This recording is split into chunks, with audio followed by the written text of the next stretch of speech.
Carlos Ferreirinha atua nas áreas de gestão de operações, desenvolvimento de negócios, marketing, vendas e comunicação. Foi executivo de empresas diversas, entre as quais a Louis Vuitton, na qual atuou como executivo para 10 países latino-americanos. Respeitado e admirado nesse segmento, é referência sobre o tema na América Latina. Ferreirinha é conferencista e articulador de ações e reflexões estratégicas em diversos mercados. Ferreirinha, fala-se muito hoje do novo perfil do consumidor brasileiro. Qual é, afinal, esse novo perfil?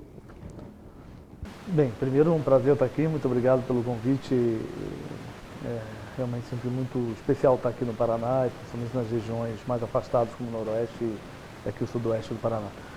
Olha, Badio, na verdade, esse perfil não é uma mudança do indivíduo, né? O indivíduo é o mesmo, mas nós temos nesses últimos anos ganhado muito novo tipo de exposição. E essas exposições que aconteceram de diversas formas, as cidades cresceram, aquilo que era pequeno se expandiu, o cenário brasileiro competitivo foi muito alterado, com marcas em diversos sentidos do consumo que foram expandindo pelo mercado brasileiro e fazendo com que as pessoas acabaram acessando, né, uma série de marcas e uma série de produtos e serviços que não tinham no passado. O brasileiro viajando muito, e essa viagem internacional ela se deu muito forte nesses últimos 5 anos, 6 anos.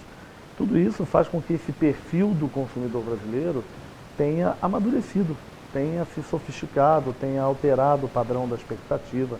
A verdade absoluta é que nós não somos mais os mesmos brasileiros simples que nós éramos até 10, 15 anos atrás. Nós alcançamos um outro patamar de exigência, e um patamar de exigência mais elevado. Fala-se, inclusive, que hoje os mercados estão se interiorizando. É um fenômeno que chama atenção hoje. Os centros estão se difundindo mais. Como o mercado da moda pode beneficiar-se disso? Olha, o primeiro ponto, e isso acontecerá principalmente num país como o Brasil, que tem uma série de carências em infraestruturas de locomoção, de movimentação, a gente tende a fortalecer mais localmente o consumo do que somente nos grandes centros. Tem um lado muito positivo nisso, né? O Brasil desse tamanho que é o Brasil está se tornando um país que pela primeira vez não depende só exclusivamente de São Paulo, que é aquilo que a gente ouvia falar durante muitas décadas aqui no Brasil. Então a gente vai crescer cada vez mais a possibilidade do consumo localmente. Ora, porque esse indivíduo não vai se locomover com tanta facilidade para aqueles grandes centros, tráfego muito intenso, muito congestionamento, as passagens aéreas domésticas também não favorecendo muito esse trânsito mais frequente, mas também tem uma questão que, como nós falamos anteriormente, com um patamar de consumo elevado, consumidor mais exigente, ele quer as coisas mais para agora, né? Ele não quer para amanhã. Então, com isso, todas as fases e todas as etapas do consumo serão beneficiadas. Aumenta a possibilidade de aberturas de serviços, cafeterias, restaurantes, lanchonetes, isso vai crescer cada vez mais localmente. E, evidentemente, o vestuário de uma forma como um todo, né? O indivíduo se tornando mais exigente nos seus patamares de consumo, mas ele decide comprar aquilo que está ao lado dele disponível. Então esse é um momento. Agora é um momento que também vai forçar com que as marcas consigam ser mais atrativas, mais interessantes na competitividade para esse consumidor. E de que forma isso pode acontecer? Investimento em inovação, investimento em design. Nós somos um país de muita confecção, principalmente no setor do vestuário. Um país que tem uma tendência natural confeccionista, parte dessas confecções são pequenas, algumas médias e bem poucas são grandes. E geralmente o conceito da inovação, do design, do investimento, da mudança, ele é mais lento nas pequenas e médias empresas. E as pequenas e médias empresas têm que, eu diria que, internalizar mais a necessidade de ser mais ágil para surpreender com um produto mais inovador, um produto que seja mais interessante. Produtos brasileiros de qualidade têm condições de disputar espaço no mercado internacional? Eu não tenho dúvida. Na verdade, eu não vejo que a nosso grande... Lá no passado, Badio, e aí eu posso citar esse passado que, numa janela aí de 20 anos, nós tínhamos um sério problema de qualidade para competir internacionalmente. Então nós éramos ainda um país de muita concessão. Então essa exceção, que era ter o produto bom, era muito pouco no Brasil. Hoje nós estamos dizendo que a exceção é não ter o produto bom. O nível foi muito elevado. Eu não vejo que o nosso principal problema, ou talvez o nosso principal desafio internacionalmente, seja um produto de qualidade. Eu vejo que o nosso principal problema no cenário internacional é você conseguir criar marca para competir internacionalmente. Porque se a gente vai competir apenas por um produto, e aí nós estamos falando de produto commodity, é muito difícil, na estrutura do custo do Brasil, a gente competir com produtos sendo feitos na Indonésia, na Tailândia, na China, na Turquia. Então você tem que entrar com agregação de valor. E com agregação de valor envolve muito mais longo prazo, envolve investimentos contínuos, envolve estratégias. E aí quando a gente olha para o mercado brasileiro, internacionalmente, na exportação, tirando as grandes empresas brasileiras, nós somos um país de uma cultura empresarial mais de curto prazo, mais imediatista e mais ansiosa. E no cenário internacional, esses são exatamente os elementos que não funcionam. Então a gente tem uma série de adequação a ser feita nessa hora. No Brasil existe um mito, Ferreirinha, de que os produtos importados são de melhor qualidade. Tem fundamento ainda esse mito? Eu acho que primeiro é assim, Badil, primeiro eu acho que mais do que esse mito, que eu vejo que a sua pergunta ela é bem alinhada a tudo que eu sempre ouço, mais do que o mito do produto importado, eu acho que a gente tem que primeiro desconstruir um mito brasileiro de achar que isso é só no Brasil. O brasileiro tem uma tendência, nós, né, eu me coloco como brasileiro aqui, evidentemente, o brasileiro tem uma tendência natural a achar que nós somos inferiores, porque isso não é uma verdade. O japonês só compra aquilo que vem do mundo ocidental. As marcas principais europeias são muito famosas no Japão. O chinês invadiu o mundo comprando produtos e marcas europeias e americanas. Então esse conceito de acreditar que a marca internacional ela é melhor, não é o melhor porque o produto é melhor. É porque nós estamos falando de marcas, de conceito de penetração global. E o brasileiro se tornando cada vez mais globalizado, ele busca essas marcas que estão disponíveis no mundo inteiro. Principalmente um brasileiro que viaja muito. O brasileiro viajando mais, ele acessa essas marcas internacionalmente, ele quer ter essas marcas aqui. Agora, nós também temos que lembrar que nós éramos um mercado fechado. Né? E um mercado fechado, até 22 anos atrás, fez com que o nosso cenário competitivo brasileiro fosse muito fragilizado. Então, evidentemente que lá atrás, nós tínhamos sim um produto de baixa qualidade no Brasil. E essa percepção de um produto de maior qualidade elevada lá fora, se dava até porque eram mercados muito mais amadurecidos no conceito da exportação do que nós brasileiros. Então, tomou um tempo para que essas coisas se ajustem. Mas se você olhar para algumas marcas brasileiras hoje que são dominantes no mercado doméstico, elas já competem de igual a igual para algumas marcas internacionais.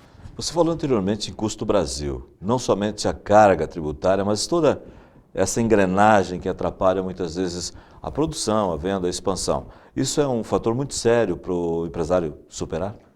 Eu acho que esse talvez seja o maior drama que nós temos no Brasil, e até te agradeço a pergunta, porque também eu vejo que há um botão quase que automático da gente associar custo Brasil a impostos.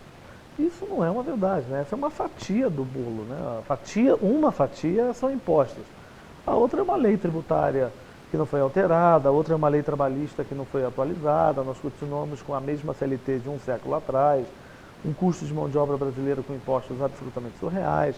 Nós temos um sério problema de infraestrutura e isso faz com que aqueles que pelo menos comercializam e distribuem produtos no Brasil, os nossos custos de estrada são muito elevados, muito roubo de carga, muito caminhão que quebra, isso tudo alguém tem que pagar essa conta, né? Os nossos portos estão absolutamente parados, nossos aeroportos absolutamente confusos. Todo esse custo, que é um custo de logística, ele é um custo Brasil. E faz com que o produto fique mais, evidentemente, com preço mais elevado no cenário brasileiro. Então, mas não é só o imposto, né? Então, quando a gente diz que tem dificuldade que a gente não tem trem no Brasil para fazer escoagem de produção, quando vai para caminhão, o preço do caminhão é muito elevado, muito roubo de carga, muita manutenção, porque as nossas estradas são muito ruins. Isso tudo vira custo, né? Porque alguém tem que pagar esse preço, e é o consumidor final. Então, evidentemente, que eu acho que o nosso grande dilema para os próximos anos, que eu vejo, e aí de uma forma muito modesta colocando isso, é a gente ter a seriedade política de enfrentar esses grandes gargalos brasileiros para se tornar um país mais competitivo no tamanho que ele é. Porque a gente chegou a um país de um tamanho muito grande e ainda competindo como se a gente fosse adolescente. A gente não é mais adolescente, a gente é um adulto, um país adulto que precisa ter outros tipos de regras. E o empresário tem que tentar convencer, então, o governo, abrir os olhos, porque parece que o governo, a certo ponto, ainda não está sensível a essa situação. Eu acho, olha, Badio, eu lido muito com o governo federal, desde o governo do Fernando Henrique, o governo do Lula e agora também o governo da Dilma. Eu não acho que nós temos governantes que sejam absolutamente ignorantes. Nós temos equipes técnicas que foram, nesses 3 governos, extraordinárias. Eu vejo que o nosso problema hoje não é um problema técnico. Nós temos profissionais brilhantes na esfera federativa. Nós temos uma briga e uma trava política. O Brasil é um país que ainda absorve 45 ministros, né? Tem quase 200 partidos políticos. O final disso tudo é um custo muito grande de governança. Porque você governar com 2 partidos, como é o caso dos países mais amadurecidos, talvez europeus, dos Estados Unidos, isso é uma guerra. Você administrar 180 partidos, essa é uma guerra quase nuclear. Porque quando você vai decidir fazer uma mudança de regra para gerar uma competitividade maior, você tem simplesmente que lidar com trocentos mil aliados políticos ou oposições políticas. Então isso torna muito difícil a dinâmica brasileira. Então nós temos que ter, acima de qualquer coisa talvez, fazer uma revisão política urgente brasileira, porque não tem condição, né? Como é que a oposição brasileira passou anos brigando contra determinados nomes, hoje a oposição necessita desses nomes para governar? É muito louco, né? É absolutamente muito surreal. É muito Brasil, né? É muito Brasil. A Copa do Mundo e a Olimpíada, Ferreirinha, são mega eventos que vão atrair os olhos do mundo para o Brasil. De que forma isso pode ser aproveitado pelo país na divulgação dos produtos, da cultura? Olha, marca Brasil, acho que a coisa principal que eu vejo de Copa do Mundo e Olimpíada, por mais absurdo que talvez eu vá dizer, eu vejo que é a infraestrutura que está sendo preparada no Brasil. Mesmo que isso seja feito a um custo que não deveria, mesmo que isso seja feito a um preço muito mais alto que nós, talvez fosse até justo de nós pagarmos, enquanto cidadãos. Mas a verdade absoluta é que a Copa do Mundo e a Olimpíada está forçando privatização de aeroporto, mudança de estrada, a mudança viária das grandes capitais brasileiras onde terão os estádios, numa alteração brutal do seu ciclo urbano. Esse é o maior legado que eu vejo. Imaginar, Badio, que no final do dia essa turistada vai vir para aqui comprar produto brasileiro, eu não acho que isso é tão forte, porque o nosso custo faz com que muitas das vezes a própria marca brasileira tenha um valor mais alto do que o valor praticado internacionalmente. Então, no final do dia, eu acho que nós temos um legado de infraestrutura e nós temos uma possibilidade de construção de marca Brasil perante a cabeça desse indivíduo, até para depois reverberar para muitas das marcas que passam a ser internacionalizadas. E tudo aquilo que fala com massa, né? Então o produto, que é o produto principalmente de vestuário ou de acessório, que trabalha com um produto que se chama pelo termo divertido, que é o produto que vai ter a bandeira brasileira, que é o boné, que é a camiseta, etc., esse vai ter uma chance gigante.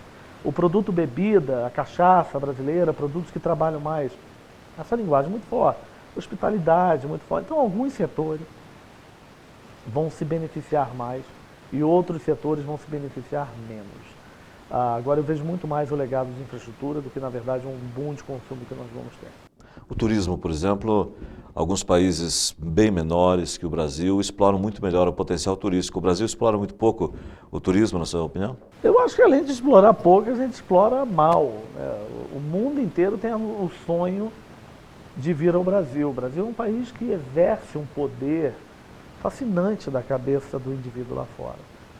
Agora, quando você imagina que Buenos Aires atrai mais turistas do que o Brasil inteiro, absolutamente tem alguma coisa errada, né? Uma cidade atrair mais gente com um país dessa dimensão, que é o caso do Brasil.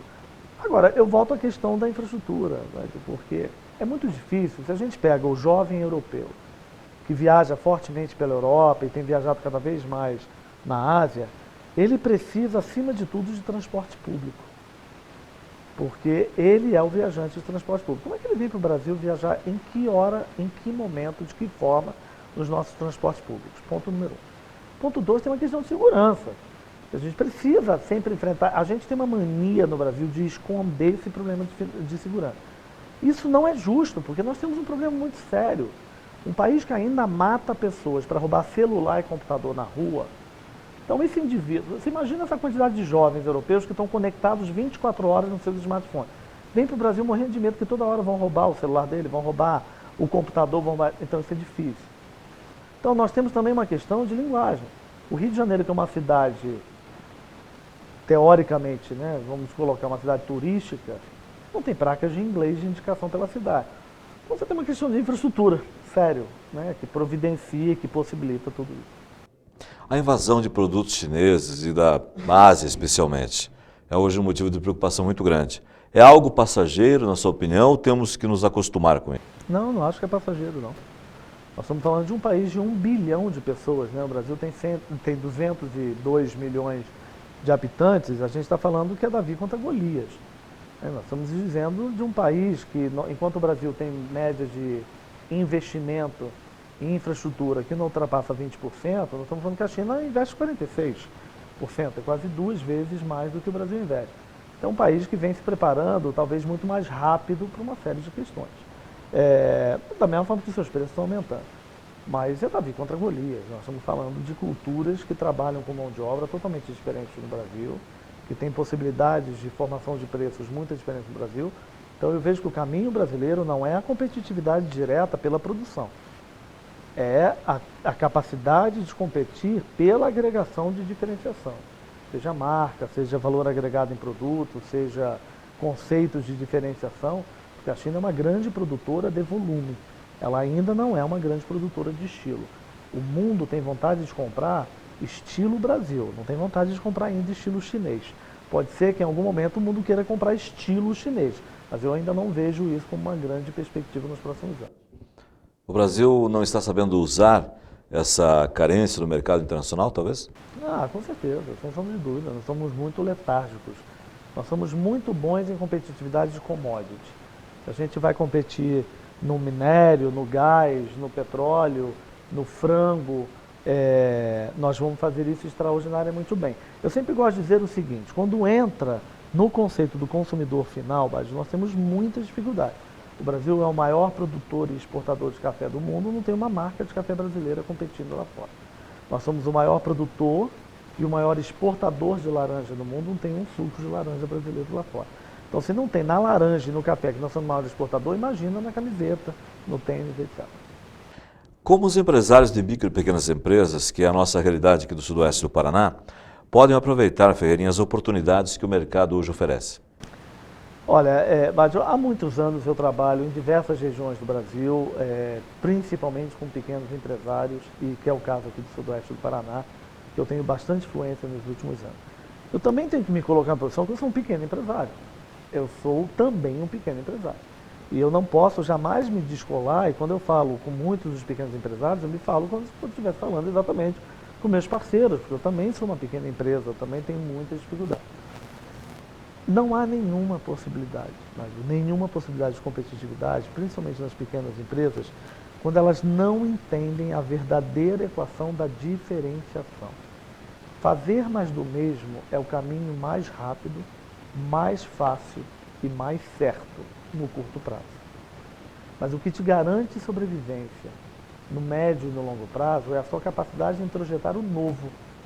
E quando a gente fala de introjetar o novo, você tem que, numa pequena empresa, você tem que ser capaz de delegar, você tem que ser capaz de acreditar que pessoas novas trazem informações novas, você tem que acreditar muitas das vezes, tem muita pequena empresa, principalmente no vestuário, que ela tem uma tendência a acreditar que o dono da empresa faz a moda se ele gosta.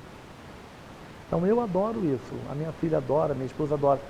Não está em jogo se você gosta, está em jogo o que você faz para o mercado gostar. Ora, pode até ser que você não goste do que você está fazendo, mas você tem que entender a linguagem de mercado. Tem muitas marcas, principalmente pequenas empresas no vestuário, que projetam na sua coleção a identidade do próprio indivíduo. Isso é muito arriscado, porque isso coloca sempre uma limitação muito grande. Então, não existe outra equação, por mais que isso seja redundante, é acreditar verdadeiramente no novo, na inovação. A nossa região aqui sudoeste, Ferreirinha, tem uma produção bastante diversificada.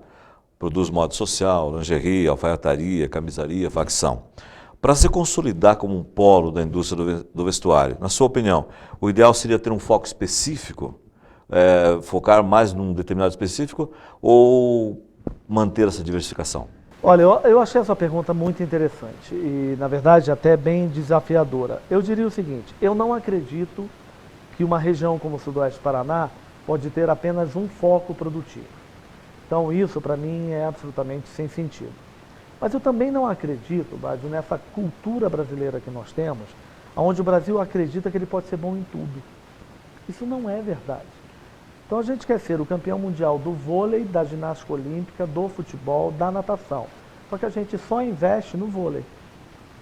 E, evidentemente, a gente sempre tem muitos maus resultados na ginástica olímpica, na natação, etc. No judô, é porque nós não temos. Na verdade, fica quase um talento individual. Então, quando o Brasil vai para fora, ele diz que ele é bom nisso tudo, mas não é verdade. Porque para você ser bom nisso tudo, você tem que ser capaz de investir nisso tudo. E nós não temos condição de investir nisso tudo.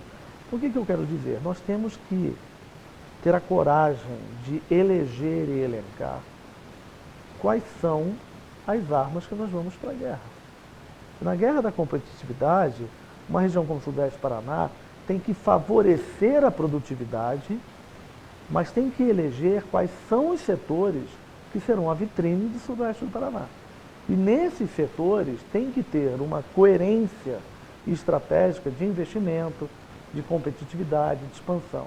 Então isso quer dizer o seguinte, quando você está numa escola e você tem a Olimpíadas de Matemática das crianças, você pode ter uma série de alunos muito bons de matemática. Mas no final, quando você vai para o campeonato estadual, para o campeonato nacional, por mais que você tenha muito bons alunos, um aluno vai te representar.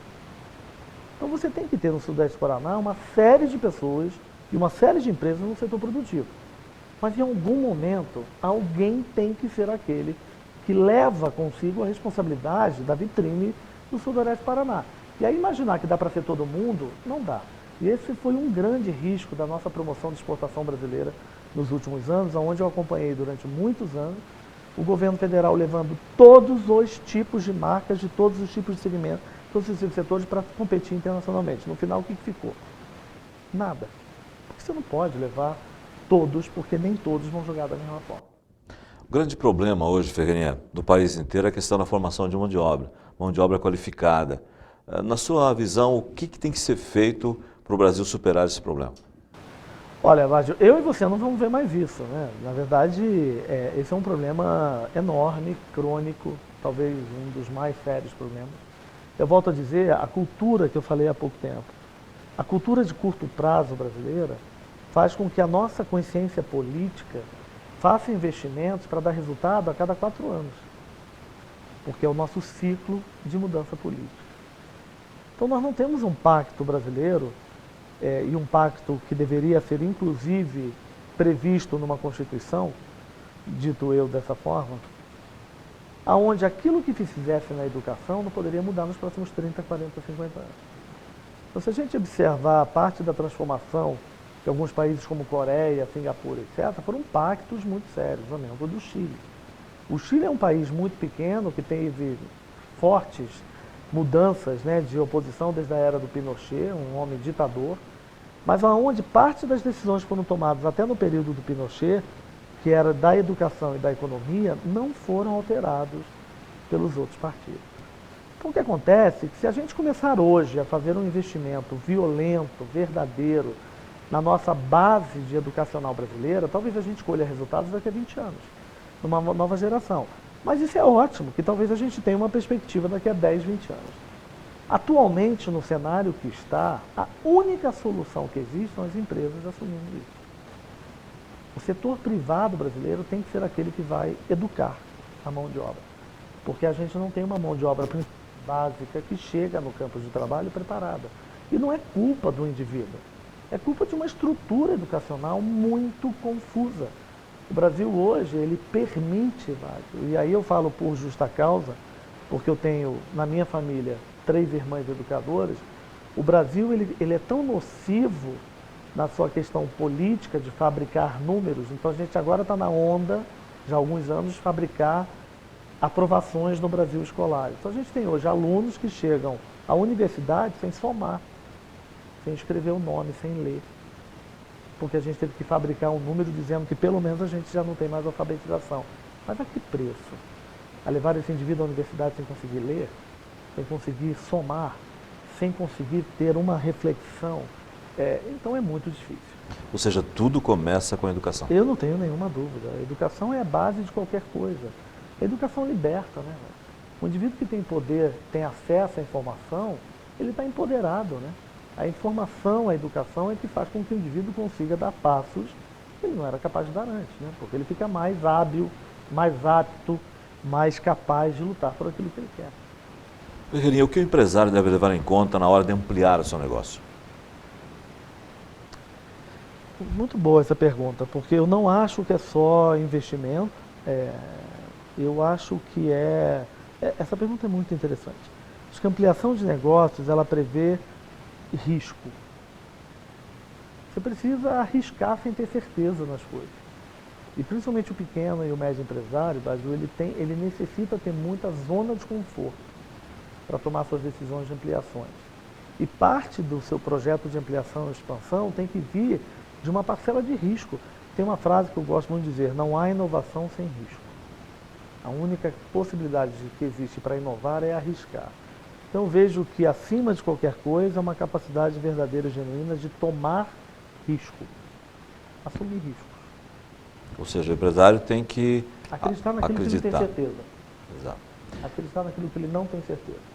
Ferreirinha, nós agradecemos a sua presença aqui no Sudeste do Paraná, uma alegria muito grande recebê-lo aqui, uma honra. E agradecemos por esse bate-papo que certamente vai ser muito importante para muita gente. Obrigado. Muito obrigado, prazer.